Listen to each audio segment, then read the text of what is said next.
And I remember standing in front of a big red door, and I entered, and there was a really nice lady sitting there. So I took the seat, I sit down, and we had a small conversation. And she asked me like, "Hey, Vincent, can you tell me something about you and your life and what you're doing?" And I looked at her and I said, "I can't. I can't. I have nothing to say about my life. I'm not doing anything." And I started to cry, and it was so intense. Now I can laugh about it, but man, it was in my heart. It was so much pain. I said, like, "Vincent, don't worry, everything's gonna be okay, but I don't feel you're gonna have the need for medication. I think you just need help. You need somebody to talk to." Welcome to the How to Heart Show, helping men reconnect to the heart and empower others as the leaders they were born to be. I'm Vincent Hazenboom. My mission is to help you speak your truth, own your authenticity, and step into your power. The world needs the raw and authentic man right now. Join us if you're ready to make a change.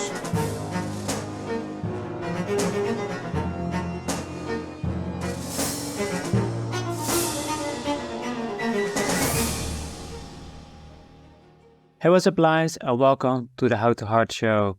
Therapy. It's a word that not many people want to hear, and for me, it was the same. But I knew it was necessary. There was a moment in my life that I was playing video games every single day. I spent many hours of doing that, and at some moment I was playing, and I got a feeling. I got a sensation in my gut feeling. It sounds crazy, but I got a voice that told me I have to quit video games. And from that moment on, I was like, yeah, I have to do something. I have to do something about it. So I turned off my computer. I went to my parents and I told them like, "Hey, I need help. I'm gonna look for help. Tomorrow I'm gonna see the doctor and I need to do something about it." And my parents were like, "Huh? What?" Like, "Yeah, it's enough. No more."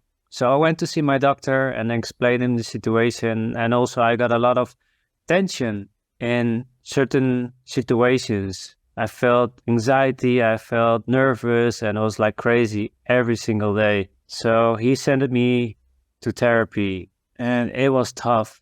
It was really hard in the beginning, especially when I go inside the building where I needed to go for my checkup or for the first time that they're gonna be like to see what you need and how far you need help and all of that. And I remember standing in front of a big red door, and I entered, and there was a really nice lady sitting there. So I took the seat, I sit down, and we had a small conversation. And she asked me like, "Hey, Vincent, can you tell me something about you and your life and what you're doing?"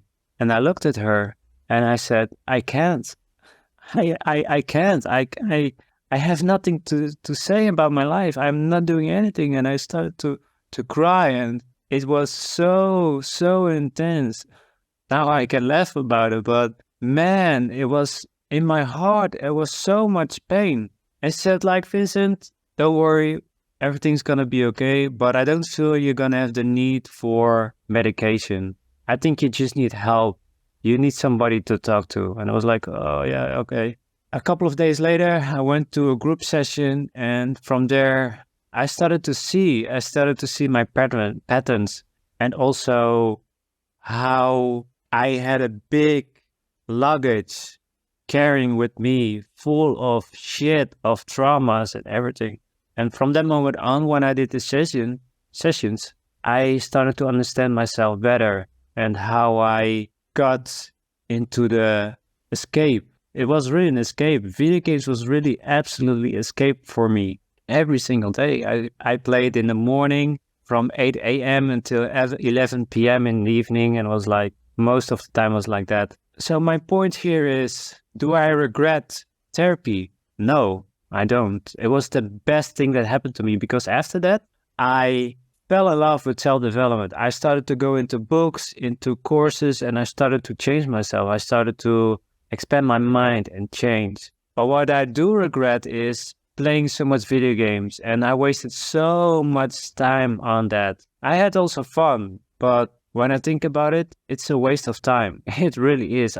You can spend so much time on better things, on education, making friends, make experience, do something that you like, or try something new. So the therapy for me brought a lot of things. I brought a lot of insight, new things. I also had a lot of resentment towards myself. I was blaming myself. Why didn't I go and search for help sooner? Why didn't I stop playing video games? Why didn't I change? Why? But I forgave myself because I cannot turn back time and do it over again. I had to accept it that now I can make the change. Now I can do something about it.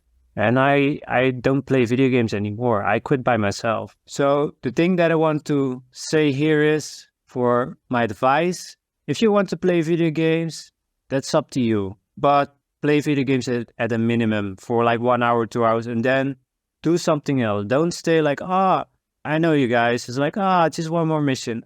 Just one more level or one more weapon or one more this, one more that. No, just set a timer for yourself and that's it. Have some discipline in it, because if not, it's going to take over your life instead of you living your life. So be mindful of that.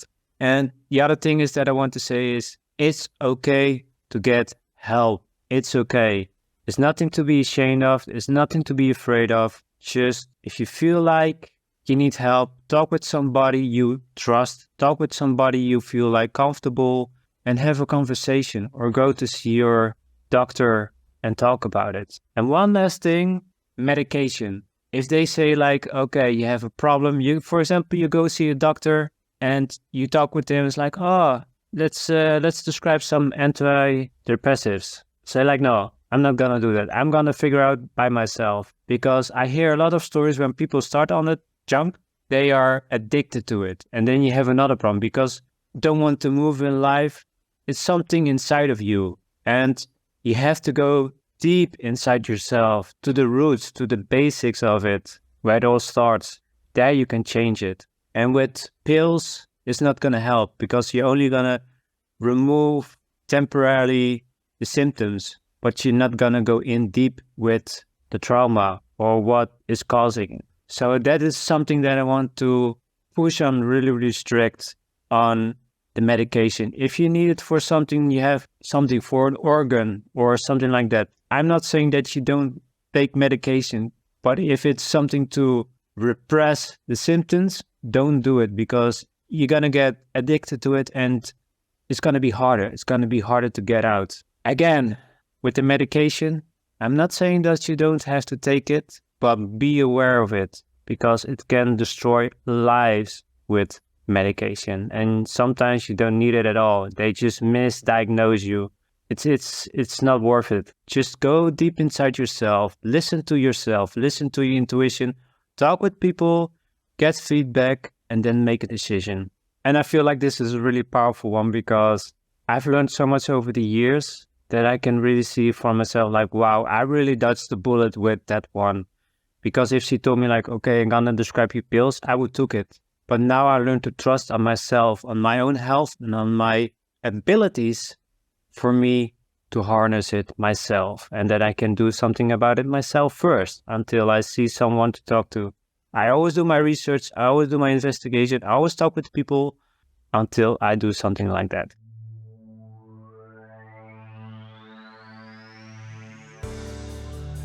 Hey Lions!